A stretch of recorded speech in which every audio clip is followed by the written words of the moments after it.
بسم اللہ الرحمن الرحیم۔ ابو سلمہ بن عبد الرحمن نے کہا، میں نے ام المومنین حضرت عائشہ رضی اللہ عنہا سے پوچھا، نبی اکرم صلی اللہ علیہ وسلم جب رات کو نماز کے لیے اٹھتے تو کس چیز کے ساتھ نماز کا آغاز کرتے تھے؟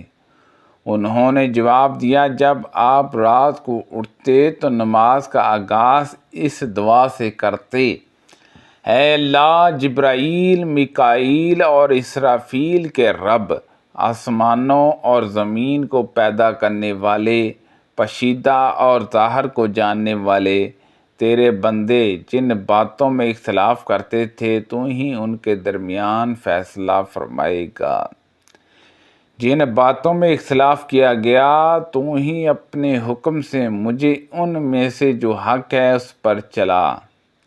بے شک تو ہی جسے چاہے سیدھی راہ پر چلاتا ہے۔ یوسف مجوشون نے کہا، مجھ سے میرے والد یعقوب بن ابی سلمہ مجوشون نے عبد الرحمن اعراج سے حدیث بیان کی۔ انہوں نے عبید اللہ بن ابی رفیع سے، انہوں نے حضرت علی بن ابی طالب رضی اللہ عنہ سے، اور انہوں نے رسول اللہ صلی اللہ علیہ وسلم سے روایت کی کہ جب رسول اللہ صلی اللہ علیہ وسلم نماز کے لیے کھڑے ہوتے تھے تو فرماتے، میں نے اپنا رخ اس ذات کی طرف کر دیا ہے جس نے آسمانوں اور زمین کو پیدا فرمایا ہر طرح سے یکساں ہو کر، اور میں اس کے ساتھ شریک ٹھہرانے والوں میں سے نہیں۔ میری نماز اور میری ہر بدنی مالی عبادت اور میرا جینا اور میرا مرنا اللہ کے لیے ہے، جو کائنات کا رب ہے، اس کا کوئی شریک نہیں، اور اسی کا مجھے حکم ملا ہے، اور میں فرما برداری کرنے والوں میں سے ہوں۔ اے اللہ، تو ہی بادشاہ ہے، تیرے سوا کوئی بندگی کے لائق نہیں۔ تو میرا رب ہے اور میں تیرا بندہ ہوں۔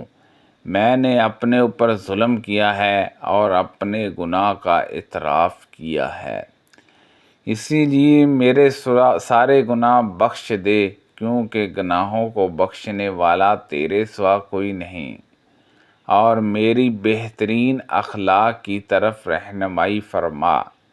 تیرے سوا بہترین اخلاق کی راہ پر چلنے والا کوئی نہیں، اور برے اخلاق مجھ سے ہٹا دے۔ تیرے سوا برے اخلاق کو مجھ سے دور کرنے والا کوئی نہیں۔ میں تیرے حضور حاضر ہوں، اور دونوں جہانوں کی سعادتیں تجھ سے ہیں۔ ہر طرح کی بلائی تیرے ہاتھ میں ہے، اور ہر برائی کا تیرے طرف سے کوئی گزر نہیں ہے۔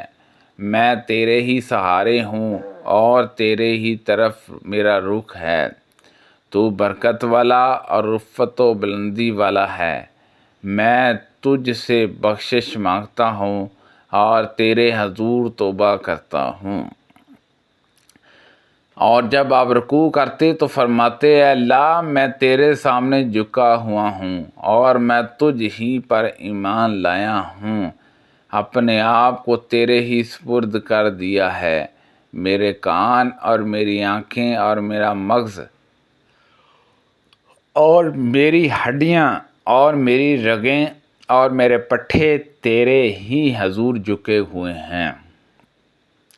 اور جب رکوع سے اٹھتے تو کہتے، اے اللہ، ہمارے رب، تیرے ہی لیے حمد ہے، جس سے آسمانوں اور زمین کی وسعتیں بڑھ جائیں، اور جو کچھ ان کے درمیان ہے اس کی وسعتیں بڑھ جائیں، اور اس کے بعد جو تو چاہے اس کی وسعتیں بڑھ جائیں۔ اور جب آپ سجدہ کرتے تو کہتے، اے اللہ، میں نے تیرے ہی حضور سجدہ کیا اور تجھ ہی پر ایمان لایا، اور اپنے آپ کو تیرے ہی حوالے کیے۔ میرا چہرہ اس ذات کے سامنے سجدہ ریز ہے جس نے اسے پیدا کیا۔ اس کی صورت گری کی، اور اس کے کان اور اس کی آنکھیں تشریح برکت والا ہے۔ اللہ جو بہترین خالق ہے، پھر تشہد اور سلام کے درمیان میں یہ دعا پڑھتے: اے اللہ بخش دے جو خطائیں میں نے پہلے کیں یا بعد میں کیں، جو چھپ کر کی یا علانیہ کی، اور جو بھی زیادتی میں نے کی جس کا مجھ سے زیادہ تمہیں علم ہے۔ اطاعت اور خیر میں تو ہی آگے کرنے والا ہے اور تو ہی پیچھے کرنے والا ہے، اور تیرے سوا کوئی عبادت کا حقدار نہیں۔ عبداللہ بن نمیر، ابو معاویہ اور جرجا سب نے حماس سے، انہوں نے سعد بن عبیس سے، انہوں نے مسرود بن حناف سے، انہوں نے صالح بن ظفر سے، اور انہوں نے حضرت حذیفہ رضی اللہ عنہ سے روایت کی۔ انہوں نے کہا ایک رات میں نے نبی اکرم صلی اللہ علیہ وسلم کے ساتھ نماز پڑھی۔ آپ نے سورہ بقرہ کا آغاز فرمایا۔